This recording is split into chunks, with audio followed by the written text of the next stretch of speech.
All right, let's get it started here. It's Friday downtown. We have 35 degrees out there, 625 as we look at First News. Fair, accurate, you get the damn truth. Investigation into that mass gunman who stalked and killed the head of one of the largest U.S. health insurers has now moved into its third day. Possible leads have emerged about his travel before the shooting. Messages scrawled on the ammunition found at the crime scene. Ryan Thompson killed in that dawn ambush Wednesday while he walked from his hotel room. The gunman's still at large. The killer's name still remains unknown, but they are finding a lot more evidence. Camera footage found discarded water bottles and a protein bar wrapper that he discarded as they now try to get his DNA off of that. Investigators believe the suspect may have traveled to New York last month on a bus, that originated out of Atlanta. They're still looking for more information about Greyhound. They'll know and be able to identify this subject. Department of Government Efficiency time at the Capitol. Elon Musk, Vivek Ramaswamy spent several hours. Yesterday, they met with lawmakers, swapped ideas, how to cut government. They're heading up this efficiency agency. They are planning to dismantle the federal government, folks. We have learned and seen things in the last few days that is infuriating.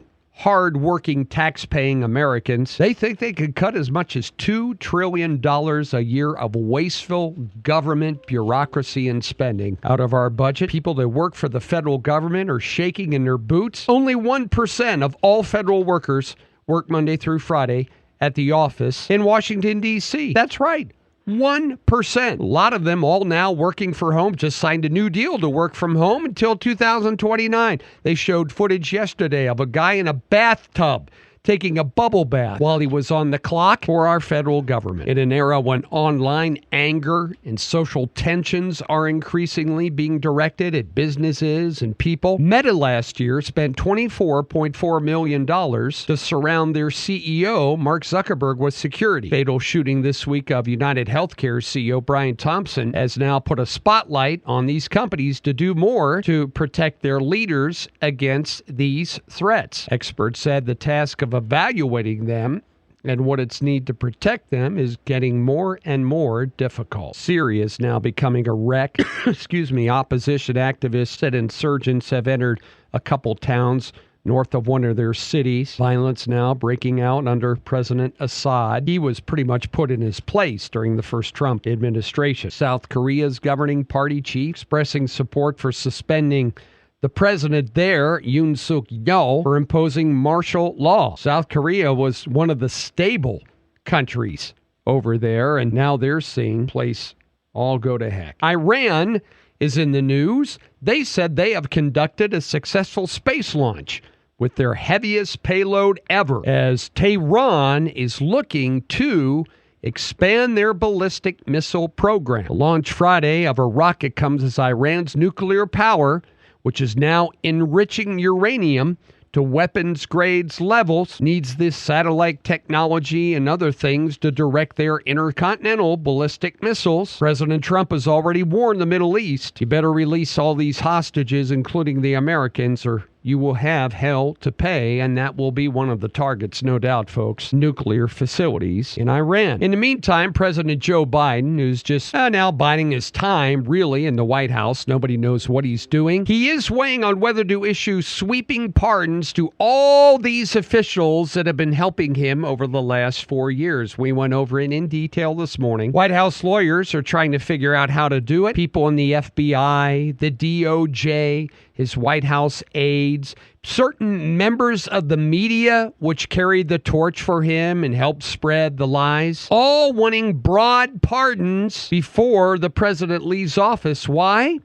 FBI, Secret Service, all those people know what is coming and what will be found out when the new administration is put in place. President-elect Donald Trump named former U.S. Senator David Perdue of Georgia to be his ambassador to China. He said he will bring valuable expertise to the relationship with China. Economic tensions will be a big part of the U.S.-China picture for this new administration. Trump's already wants to impose sweeping tariffs on Mexico, Canada, and China unless they start taking care of the fentanyl problem, the border, illegal immigration, all on the top of the list for the incoming president. They had a 7.0 magnitude earthquake in California, struck in what is known as California's earthquake country. 5.3 million people in California and Oregon were under a tsunami warning after that earthquake happened yesterday. It was felt as far south as San Francisco. Residents there felt the rolling motion for several seconds and then multiple aftershocks. No reports of any immediate damage. Tremor was the most powerful to hit California since a 7.1 hit that area of Ridgecrest back in 2019. They have those tectonic plates meet there right underneath California, which makes it prone to earthquake. Now, in the meantime, Governor Goofy Newsom of California, he's trying to Trump-proof California before the new president comes in. Do things on his own, but you can bet your bottom dollar that if they get an earthquake or have a natural disaster, he's going to be on the phone asking President Trump for help as soon as they can possibly get it. You know it. So you better be careful, Gavin, what you wish for out there in quake country. 3 mountain climbers, 2 from the United States, 1 from Canada, are missing. They're missing New Zealand's tallest peak. They are believed to have died in a fall. The men's bodies are not found yet. The search for them had ended based upon footprints seen in the snow during a drone survey. The Americans were Kurt Blair of Colorado and Carlos Romero of California, and a Canadian climber. That peak is 12,218 feet high, part of the Southern Alps on New Zealand's South Island. The terrain is very difficult. Avalanche risks are high, changeable weather, glacier movement there does not look good. About half the working women out there right now report feeling stressed a lot of the day, compared to about 4 in 10 men, according to a new Gallup poll. The report suggests that competing demands of work and home are compromising that problem. Working women who are parents or guardians are more likely than men who are parents or guardians to have felt the stress, and they have declined or delayed a promotion because of family obligations. Changing the workplace culture and prioritizing well-being can improve the problem, according to Karen Guggenheim, who is creator of the World Happiness Summit.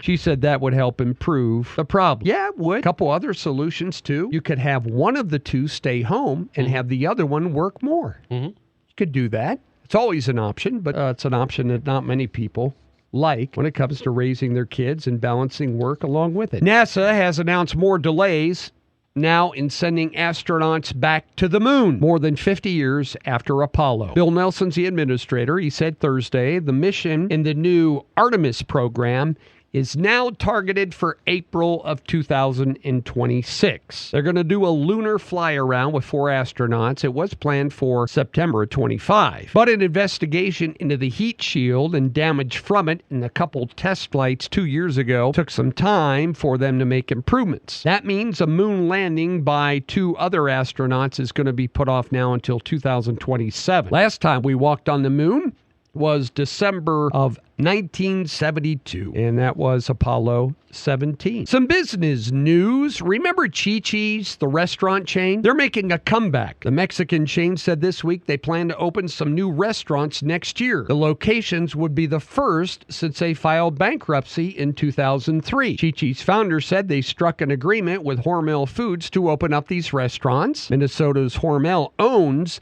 the Chi-Chi's trademark, and they produce Chi-Chi brand chips and salsa. Restaurateur also founded the Kona Grill and a few others. He didn't say how many locations he plans to open and where.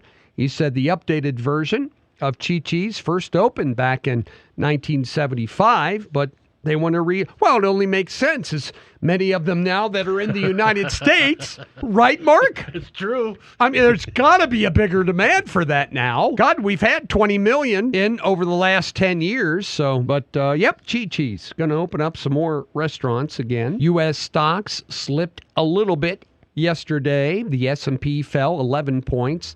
The Dow fell 248. NASDAQ yesterday fell 34.86 points. And everybody's waiting for the jobs report, which is supposed to come out today. Bitcoin hit a new record and then fell down to $99,000 yesterday. Futures today, kind of stable, as we mentioned, waiting for the jobs report. Chinese stocks were up, though, fueled by hopes for some new stimulus measures that China wants to put in place. South Korea's index dropped because of the turmoil going on in South Korea. Japan's benchmark, the Nikkei, that was down yesterday as well. And oil prices, they're also bouncing around that upper 69, 68 level as far as oil goes. And as we head into the holiday season, Simple Fixes give after-dinner cocktails some holiday flair. Here are 5 recipes from some of the pros that are out there that fix after-dinner cocktails. There's one which gives you kind of a Christmassy version of the old-fashioned. You know, my dad drank them for so many years. He'd come out here and order an old-fashioned, and nobody even knew what an old-fashioned was. Not many people order those. Now old-fashions are new fashions, and all the young kids are drinking them now. Everybody's ordering old-fashions. But the roasted chestnut old-fashioned, and they switch out sugar for a chestnut liqueur instead of the standard bitters. They use walnut bitters in there for a nutty twist. All right, that's one of them. Here's another one that doesn't sound very pleasing to me, a nutcracker. A 2-story cocktail bar close to a market put a new twist on this, usually traditionally shaken with a fortified wine. But in this case, Mark, they use a vintage port, something sweet, then also like a hazelnut liqueur or cognac, and a whole egg in there for the nutcracker. No thanks. No thanks? Okay. How about nougat and vodka? That's another one. That doesn't sound any good. There's one called the Suzette. Okay, a cocktail it's inspired by the classic French crepe. It takes, and also a take on a whiskey sour. They use a little bit of orange flavoring in it. Makes it fantastic for Christmas. But they believe this one is best when it's slowly sipped. So that leaves you out. You don't slowly sip. I do. I slowly sip. And let's see here. What else? This one now sounds holiday-ish to me. Oh, ho-ho hot chocolate. Let's see here. What do you get here? It's chocolatey. If you don't want dessert and you want a drink element instead, this is a good one to have. It's a nice mix of chocolate and some bitter and herbal flavors. They use marshmallows to garnish it. The homemade hot chocolate can be substituted if you would like with high quality ready-made version of it if you don't want to create your own hot chocolate from scratch. And you add a little bit of this booze here and there, shake it up, mix it. You put vanilla beans, whole beans in this drink when you mix it all up to give it that little vanilla flavor too. But folks, you know what that sounds like? That sounds like a lot of work involved in creating some holiday cocktails. So there you go. I'm sure you have your favorites. Cat Country News Time is 6:41. Sports and weather next. In sports, at some point, the A's are going to be in Las Vegas. The Las Vegas Stadium Authority approved lease, non-relocation, and development documents yesterday to clear the last major hurdle so that the A's can build a $1.75 billion stadium right there on the Strip in Vegas and bring Major League Baseball to town. They're going to be, every one of these new stadiums is going to try and outdo whatever the next one is. The cost for the A's stadium has risen by $250 million because of inflation and added fan and player amenities that include under-seat cooling systems and a split lower bowl to bring the crowd lower to the action. I want to go see a baseball game that's got cooled seats. Oh, yeah.